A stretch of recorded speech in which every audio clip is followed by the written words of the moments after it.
और जस्टिस वर्मा मामले में कमेटी का गठन 31 जुलाई को प्रस्ताव मिला। स्पीकर का कहना है, आपको बता दें कि जस्टिस वर्मा मामले में ये कमेटी का गठन कर दिया गया और 31 जुलाई को प्रस्ताव मिला था। स्पीकर का कहना है, आपको बता दें कि जिस तरह से जस्टिस के घर से नोटों के जले हुए पहाड़ मिले थे, उस पहाड़ का रचनाकार कौन है, उस पहाड़ का जिम्मेदार कौन है, इसके संबंध में यहां पर अब कार्रवाई कमेटी क्या करेगी देखने का विषय होगा। आपको बता दें कि जस्टिस वर्मा के घर से नोटों का जना हुआ खजाना एक तरह से जो मिला था, उस पर अब क्या कुछ आगे कार्रवाई होती है। सुप्रीम कोर्ट ने कहा कि हाई कोर्ट के एक एक जज, एक एक कानून के विशेषज्ञ को हटाने के लिए राष्ट्रपति को प्रस्ताव भेजेंगे। ये जस्टिस वर्मा केस को काफ़ी गंभीरता से लिया गया, स्पीकर का कहना है। और 31 जुलाई को प्रस्ताव मिला था और जस्टिस वर्मा मामले में कमेटी का गठन किया गया। और देखिए, ये जो पूरा मामला है, इस पूरी घटना के सामने आने के बाद एक बात तो साफ है कि घुन न्यायपालिका में भी लग चुके हैं।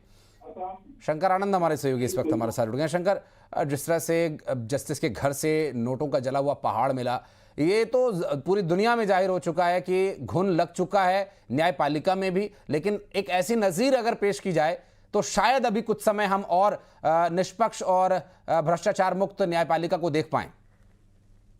निश्चित तौर पर देखिए, जिस तरह से इस मामले पर यह मामला पूरे देश भर में उठा, इस मामले को लेकर चर्चाएं हुई सुप्रीम कोर्ट में। सुप्रीम कोर्ट के नेतृत्व में इस मामले पर चीफ जस्टिस के नेतृत्व में एक कमेटी का गठन किया गया था। और इस मामले पर जब ये मामला सुप्रीम कोर्ट के बाद सीधा ये लोकसभा में पहुंचा, तो इसके बाद इस मामले पर आज लोकसभा में संसद के सत्र में आज जो लोकसभा अध्यक्ष हैं ओम बिरला, उनके द्वारा एक कमेटी गठन करने का अनाउंस किया गया है। और कमेटी के द्वारा इस मामले पर अनाउंस किया करके स्पीकर जो है इस मामले पर जानकारी दे रहे हैं।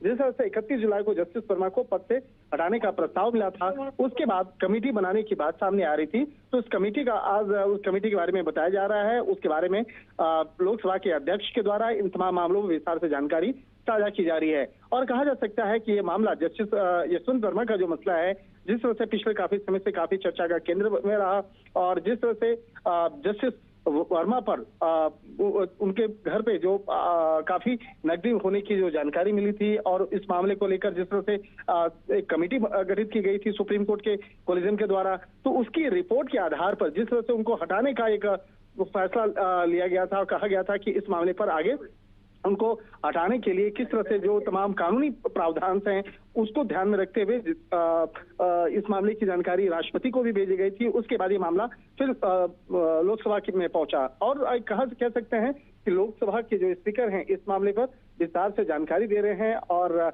इस मामले में बता रहे हैं कि जस्टिस वर्मा से जो कमेटी है, उस कमेटी में कौन कौन से सदस्य होंगे और कौन इस मामले की जो जानकारी है, तमाम मामलों को जानकारी साझा कर रहे हैं। तो एक तरह से कहा जा सकता है आने वाले दिनों में इस मामले पर जल्द से जल्द और बेहतर तरीके से कार्रवाई करने के लिए कमेटी का गठन कर दिया गया है। स्वाभाविक है, और चूंकि एक ऐसी नज़ीर पेश करने की भी कोशिश होगी। स्पीकर का भी कहना है कि ये मामला बहुत गंभीर है। तो अब अगर स्पीकर शंकर इस तरह की बात के, इस तरह के शब्दों का इस्तेमाल कर रहे हैं, तो जाहिर है कमेटी का जो गठन किया गया उन सभी तथ्यों को ध्यान में रखते हुए किया गया होगा। क्योंकि आपको याद होगा कि जस्टिस वर्मा ने भी कहा था कि इस मामले में उनकी निजता का उल्लंघन हो रहा है, उनके मान की हानि हो रही है। ये बातें उनके द्वारा कही गई हैं अलग अलग मंचों पर। देखिए, जिस तरह से सबसे पहले एक सुप्रीम कोर्ट में एक याचिका भी दायर की गई थी, जस्टिस यशवंत वर्मा की तरफ से एक याचिका भी दायर की गई थी इस मामले को लेकर। कोर्ट में सुनवाई भी हो रही थी। और सबसे पहले अभी की जो अगर बात में कहना कि जिस तरह से लोकसभा के स्पीकर ओम बिरला के द्वारा जो कमेटी गठित करने का जो ऐलान किया गया है, उस कमेटी में जस्टिस अरविंद कुमार जो सुप्रीम कोर्ट से हैं वो इस कमेटी में होंगे। इसके साथ ही मद्रास हाईकोर्ट के चीफ जस्टिस जो हैं वो भी होंगे, और इसके साथ साथ कर्नाटका हाईकोर्ट के जो सीनियर काउंसिल हैं वे भी अचन्ना, वो भी इस कमेटी में हैं। तो तीन कमेटी में सदस्य जो हैं, 3 लोग, उनके नाम का ऐलान किया गया है। लोकसभा स्पीकर के द्वारा नाम का ऐलान किया गया है, जिसमें कि 3 नाम मैं फिर से बताना चाहूंगा। Justice Arvind Kumar from supreme court, उनके नाम का ऐलान किया गया है। इसके साथ मद्रास हाईकोर्ट के चीफ जस्टिस हैं, वो भी इस मामले में कमेटी में होंगे। और तीसरा कर्नाटका हाईकोर्ट के जो सीनियर काउंसिल है उनका नाम इस कमेटी में है।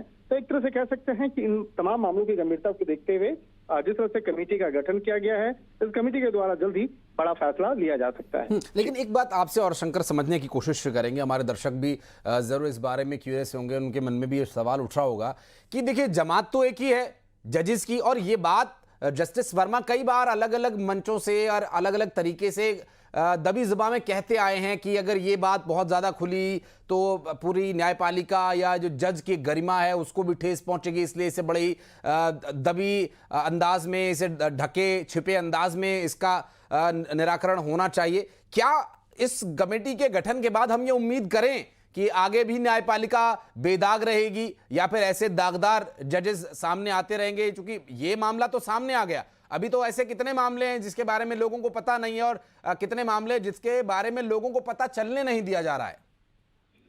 देखिए, इतना तो स्पष्ट है, जस्टिस यशवंत वर्मा का मामला जब से सामने आया है उसके बाद उन तमाम जो लोग हैं जो न्यायिक प्रक्रिया क्षेत्र में रह के जो इस तरह की गतिविधियों में शामिल होते हैं, उनके खिलाफ आने वाले दिनों में कड़ी कार्रवाई हो सकती है। दूसरा, जस्टिस यशवंत वर्मा का जो मसला है, जिस तरह से इस मामले को लेकर चाहे सुप्रीम कोर्ट की बात करें या हमारे संसद की बात करें, जिस तरह से गतिरोध बना हुआ है, इतना तो स्पष्ट हो गया है कि आने वाले दिनों में अगर किसी के भी खिलाफ अगर कोई ऐसा मामला सामने आता है तो उसके खिलाफ ठोस और कड़ी कार्रवाई की जाएगी, चाहे वो सुप्रीम कोर्ट की तरफ से हो या सुप्रीम कोर्ट के द्वारा बनाई गई जो कमेटी है उसके द्वारा होगा।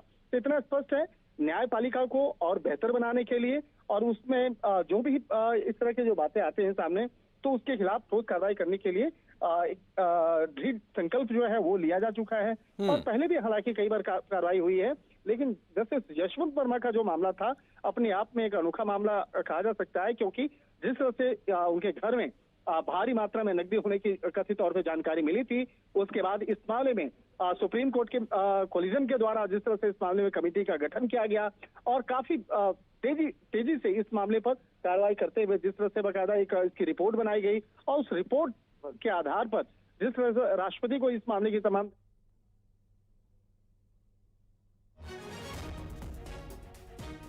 बहुत शुक्रिया आपका शंकर, इस पूरे मामले पर जानकारी देने के लिए। आप नजर बनाए रखिएगा, आगे डिटेल्स लेने के लिए फिर लौटेंगे आपके पास। और इस बीच ये बड़ी खबर आपको बता रहे हैं कि अब 31 जुलाई को जो प्रस्ताव मिला था उस पर अब कमेटी का गठन कर दिया गया, और अब जब बहुत जल्द यशवंत वर्मा के इस पूरे कांड पर से पर्दा उठने की संभावना है। बढ़ते हैं आगे, फटाफट अंदाज में खबरों पर डालते हैं नजर। बिलासपुर में बीच सड़क पर दो गुटों के बीच जमकर मारपीट, वीडियो सोशल मीडिया पर वायरल। जांजगीर चांपा में सरपंच ने पंच की बेरहमी से की पिटाई, अर्धनग्न कर गांव में